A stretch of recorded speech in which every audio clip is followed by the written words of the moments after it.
Good evening, and this is Cinema Hits and Misses. You're listening to it on WMPG 90.9 FM. Yes, as you heard correctly from Justine, Ryan and myself, my name is John, will be calling through tonight to talk about Patriots Day and the space between us. So let's start off with Patriots Day.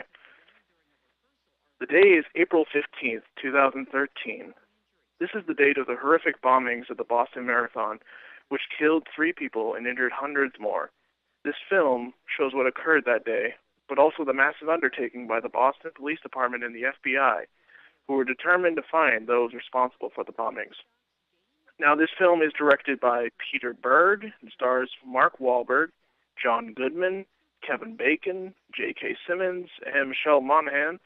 And on Rotten Tomatoes, it is certified fresh at 79%, and 89% of audiences liked it. Now, I'm hoping that Ryan is now at the other end of this line. Ryan, are you there? I am here. All right. What did you think of Patriots Day? I really enjoyed it. I've only seen 2 of the director's films, this one and Deepwater Horizon. And I really enjoyed this one, I think, a little bit more, being from New England and having so much pride in Boston. This film did a really, really good job of what could have been a really difficult story to tell. And I think the entire cast did a well done job, and definitely Mark Wahlberg has worked with the director before, and every time he's worked with him, I feel they're a really great team. How about you? Yeah, I'm pretty much along the same lines as you. When I actually watched this a couple weeks ago, it was a double feature of Ben Affleck's Live by Night and then this one. And between the two, personally, I thought Patriots Day was overall a better film.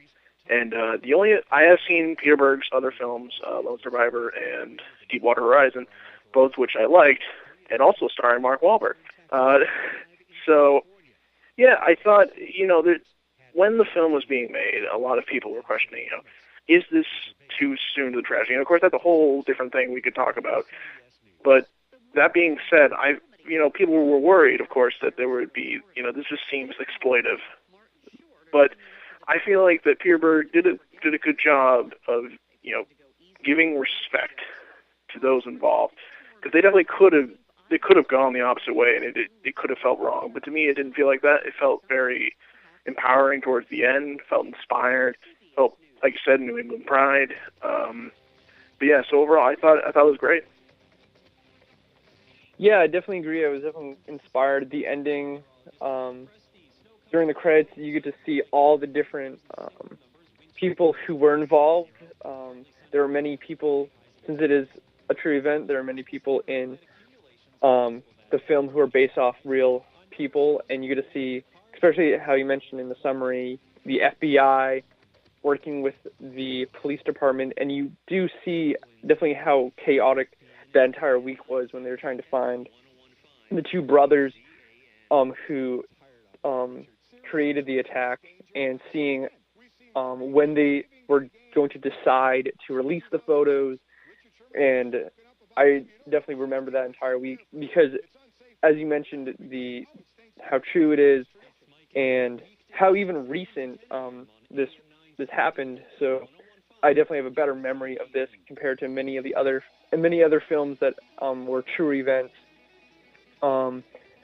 That this one I definitely had a better grasp of the whole situation. Yeah, I thought it was good the way it showed a lot of the behind the scenes things. Now, granted, when we were just witnessing what was being told to us on the news, we never really knew the details and how they found the brothers, and using all the security footage, and it was neat to learn those little things, because obviously you only learn so much from being told through mass media. So it's good that they covered those little details, and you got to know the people that were involved. And to move over to performances, I thought they were all solid across the board. Mark Wahlberg is really the central star. He is a character that pretty much the audience follows throughout the majority of the events that happen. and I thought he did a good job. He was very committed to the role. Obviously, he really wanted to do it, and it shows. He has like a good like comedic banter. Peter Berg does this good job of like having like this banter that goes back and forth when people are talking, at the beginning, and it feels natural, even though we don't really get a sense of like who these characters are. It just feels believable. I felt the same way with Deepwater Horizon, and I felt it also with this. Yeah, I definitely agree with that. Especially at the beginning of both films, when you introduce the whole ensemble. I haven't seen most of Lone Survivor, but I can guess by the name that it's a majority of it is through Mark Wahlberg, and I think with this one, seeing how big the search was and how many people were involved, that the performances of all the cast members, you have John Goodman and Kevin Bacon and Michelle Monaghan, which I felt they all did a very excellent job of showing the different areas, because Kevin Bacon plays the FBI agent. John Goodman is one of the police officers in Boston, and also J.K. Simmons, who plays a police officer from Watertown. So you get to see all these different areas kind of again. Did you have any issues with the film, John? Yeah, my major issue, and this really came not way after the film, but shortly after. So, kind of like with most biopics, they do a thing where they sometimes they'll talk about, what happened to the people that are involved. And so they were doing interviews with, John Goodman's character, the police commissioner, and Kevin Bacon's character, and some survivors. And they were talking about, they had interviews. And then as the film was ending, I was like, so what about Mark Wahlberg's character? And, well, then I learned right then and there, I'm like, he's probably not real. He is really a composite character, and like I said earlier, he's pretty much the central character. I understand his purpose. I felt like he felt like. Then I realized, like I was thinking afterwards, man, he feels like he's at the center of everything. I can't believe there's an actual person. Wait, and then I caught on like this. Well, that can't be right. So that kind of irked me a bit. I understood why they did it, just so that there's like someone you can follow along. Oh, look, there's that. There's Mark Wahlberg's character. Go, go, go, So I understand, like, when they try to do biopics, that there's no way they can ever get anything 100% right. However, I felt like this is just a little bit off for me. I don't know how you feel about that, Ryan. Yeah, and for those listening in, this is WMPG 90.9. This is Cinema Hits and Misses, where John and I are talking about Patriots Day. We're both calling in, so for those who would like to call in right now, we kind of have are hawking the phone lines right now. But yeah, I'd seen the movie after you, John, and you had mentioned this issue with when you'd seen it. I think going in and realizing that kind of took that issue away from me, and kind of embraced it more than pushed away from it. But I can definitely see how some people would kind of be pushed away from that, having a character who's not an actual person, but more of a combination of different people. But I agree with your understanding of why they created Mark Wahlberg's character. And I think another thing I kind of enjoyed was the music. I don't know about you, John. I know that you really enjoy scores. I'm a fan. It was Trent Reznor and Atticus Ross who have done films, Social Network, Gone Girl, and Girl with the Dragon Tattoo. And I really enjoyed it. I think they created a very good sound of tension, especially in all these intense scenes. Yeah, I like how you mentioned tension. I think that's one thing the film does well. Even in Deepwater Horizon, or even in any of Peter Berg's films, I feel like he does a great job with tension. Like there's a scene where the brothers, when they hijack the car, and they pretty much, the driver of the car, I believe he's an exchange student, he's like sitting in the passenger side, and the way they just like set that up, I thought the tension was great. You just like get out of the car, get out of the car. That's how I felt like the whole time. And yeah, so I thought, across pretty much all the scenes, I thought, the tension was very well built. How do you feel about that, Brian? Yeah, definitely. I think definitely that scene in particular where the exchange student is getting out of the car, and I remember with all the news footage that the aftermath that I remember there was mention of the man who was taken hostage and with the two brothers. In that scene, from when he gets out and he's just running to get help, and the conversation, even though Mark Wahlberg's character isn't real, the conversation between him and the exchange student, there's definitely some, even though it's a very tense and dramatic film, there are moments of levity, and I think that situation, there's definitely some levity between the two that doesn't cut the tension, but then lets you breathe for a bit, and I think that's definitely a good thing to do, especially in extremely tense films.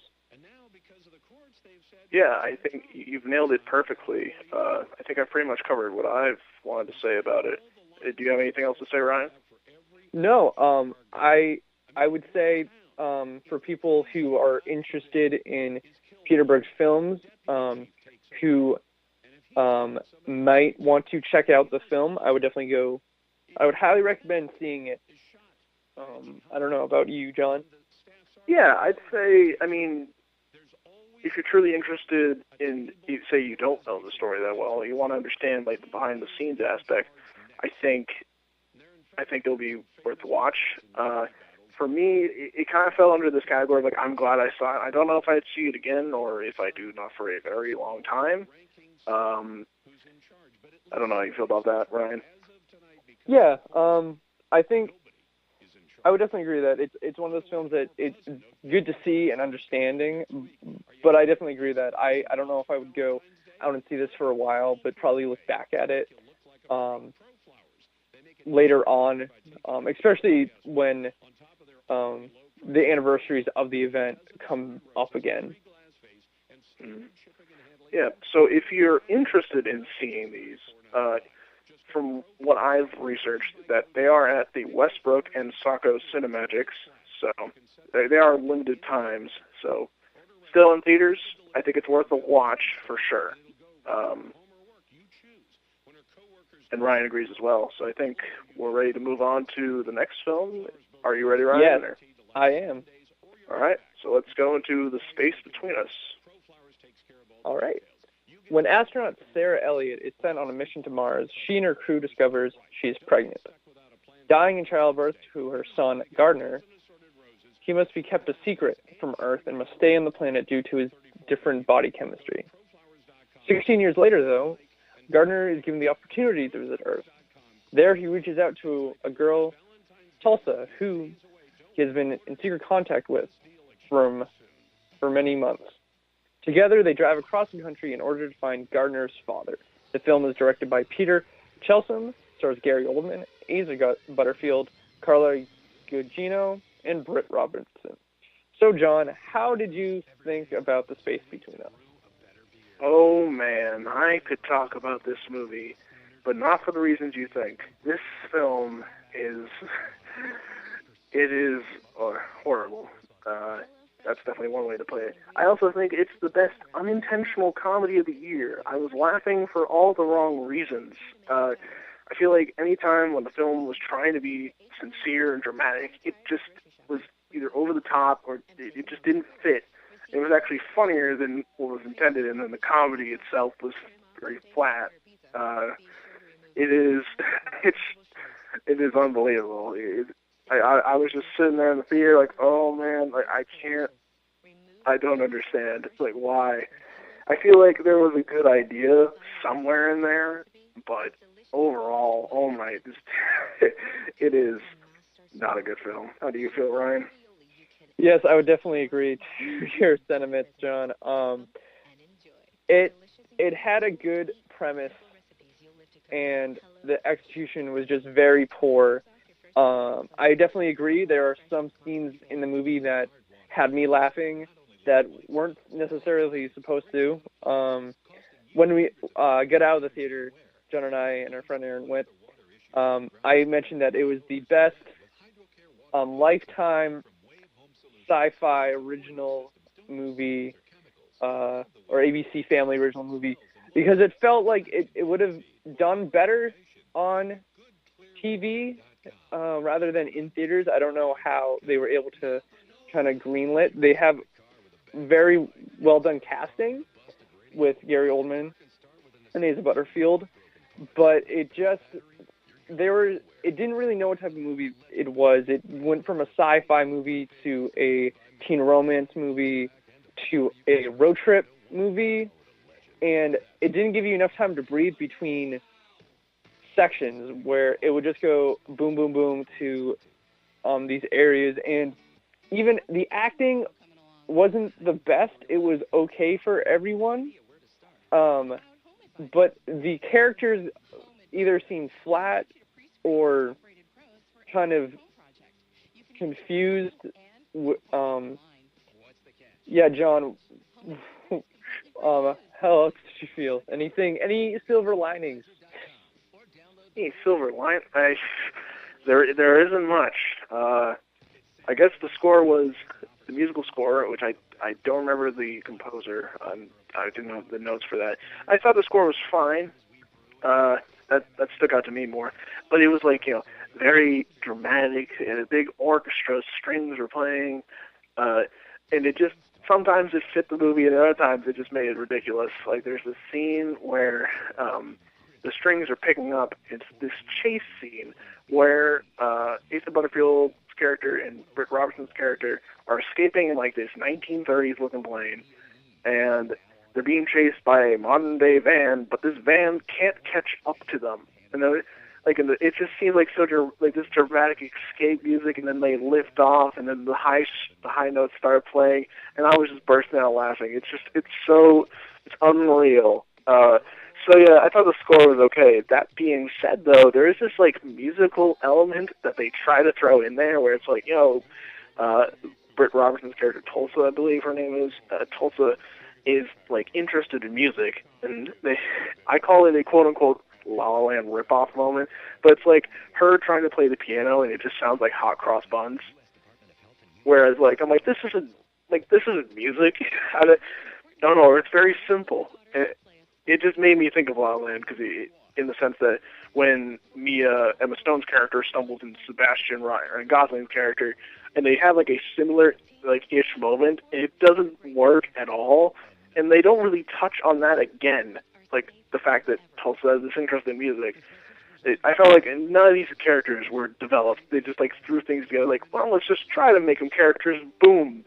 I feel like the writer just had a dartboard of all these things he wanted to put on, and he just threw it, and then that's what he had with the characters.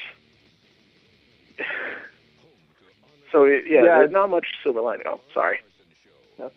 Yeah, I would definitely agree with your sentiment, what you said. And the movie we're talking about is The Space Between Us on Cinema Hits and Misses on WMPG 90.9. You can listen online also on WMPG.org. And yeah, John, I definitely agree with how undeveloped the characters were. There were moments that they could have expanded on, especially Britt Robinson's character's love for music, because we only see it a few times, and also it isn't brought up as at the end. It's brought up near the beginning, in the middle, and they kind of just throw it to the side. And I think the idea of having a child raised on Mars and coming to Earth, there was definitely some interesting philosophical moments about someone who hasn't been to Earth, and he asks everybody what their favorite part of Earth is. I feel most of it was kind of forced. There could have been an interesting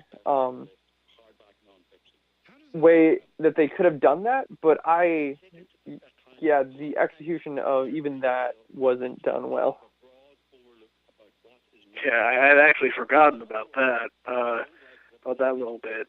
It's just, I don't know how I feel with this. This movie is definitely, I definitely say it's not worth a watch, that's for sure. Let me just look over my other notes here. So yeah, going back to performances, I guess they were, like, Asa Butterfield was trying to be awkward, but even then, like, it didn't fit the awkward bill. It just felt, it was awkward playing awkward. It just didn't seem to fit. And in fact, it was hilarious on how awkward it was. And Gary Oldman, I feel bad. He deserved better than this. It felt like it was just like acting by yelling. By therefore, if you increase the volume of your voice, it's more acting. You see, and that's how his performance felt like. It's a shame. I feel like he could have. I don't understand how he got roped into the project in the first place. And I don't even know how this project, like you said, how it even got lifted off the ground. And I believe we were saying it got pushed back multiple times, right? Yeah, it was supposed to be released last August. I remember when we had gone to the movies, we had seen either trailers or posters for it, and finally they pushed it to this February release. And I can understand why. I don't think either they were probably going for the young adult crowd, end of August, end of summer, some type of movie to watch before going back to school. And I can see that they were trying to get that young adult crowd in it, but I don't know. Trying to think back when I was in high school, that's when like Twilight came out, and at least Twilight and even the Hunger Games, they have characters and interesting situations and motivations for the characters. And this one, the motivation, he got to Earth to find his father, but all the situations kind of got really cheesy or over the top that the tone of the movie didn't match. Yeah, also, wow, I just lost the thought as soon as I was thinking of it. Yeah, I don't know why I'm forgetting that. Oh, so the thing is there's one question I have, and it's like, how did Asa Butterfield's character and Britt Robertson's character meet? This never gets addressed at all. It's just like, oh, so he can contact people from Earth for some reason, just so we can get the plot going. Just so it's like, oh, I actually want to meet you, though. We're in love. See? There's also, I love how the film just like raises more questions than it does answers. Like, they try to go for this futuristic technology, because I believe by the time the kid becomes Asa Butterfield, it's like 2034, I believe the year is supposed to be. You can correct me if I'm wrong there, Ryan, but they had like, all it really was just like see-through laptops or see-through computer screens, and then like, and she's having this. There's a scene in the beginning when they're having Britt Robertson's character and Asa Butterfield's character having a conversation while she's in class. But I'm like, if there's see-through computers, how come the teacher can't see like Asa Butterfield on the screen, or just see that like it looks like someone is talking to someone else? Like, it just it's laughable. And like, for something that was trying to be like this near future sort of thing, it didn't really have that look, other than like in the little bits of technology. Everything else was just felt like 2017. You know, the cars, the clothes, the Walmart or Sam's Club, wherever they were at. Just all did not fit the time. It just felt off, and just like, here, we need to interject future technology, right? Yeah, I think that's definitely due to the lower budget of the film. That's when sci-fi movies can get really, really complicated, when they have a low budget and they have this big idea, and it looks like they spent most of their budget on the technology and the look of Mars, while not focusing in on the rest of the world. Because the whole point of them colonizing to Mars is that their planet is dying in a sense, and they should repopulate, but then they kind of just keep everyone on Earth, and it looks fine. The whole like planet looks completely fine with all the areas that they go to. They go to the Midwest and the West Coast, and it looks completely fine. But yeah, it definitely it felt like 2017 with just a little updates of software and computers. Yeah, so pretty much for me, this is an absolute.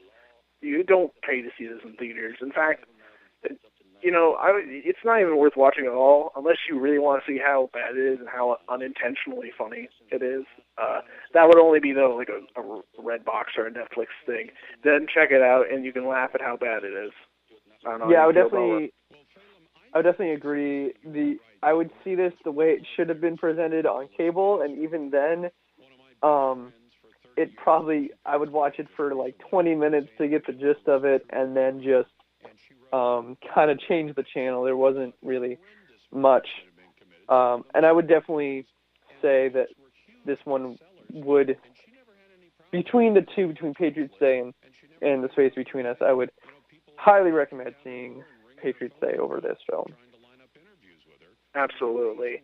And we're getting close to the end of the show here, but so next week we'll have Gail and Terry on. There's definitely a lot of selections to choose from next week. There's the Lego Batman film, there's John Wick 2, and there's 50 Shades Darker. I don't know what they're going to choose yet, but those are definitely some possibilities.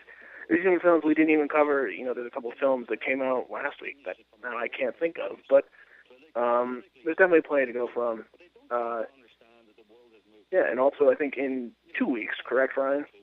Yes, in 2 weeks, that's February 23rd, we will have our Oscar show where we will be on 30 minutes earlier for an hour, so that would be 7:30 to 8:30. We want to thank Duke for giving us that extra 30 minutes for the hour-long show. And I also would like to thank Justine again for helping us with this calling show. And for everyone listening, if you're driving out there, please drive safe. Please stay safe with these roads. And yes, this has been some hits and misses. And John, any final notes? Nope, pretty much covered. So if you're driving, stay safe.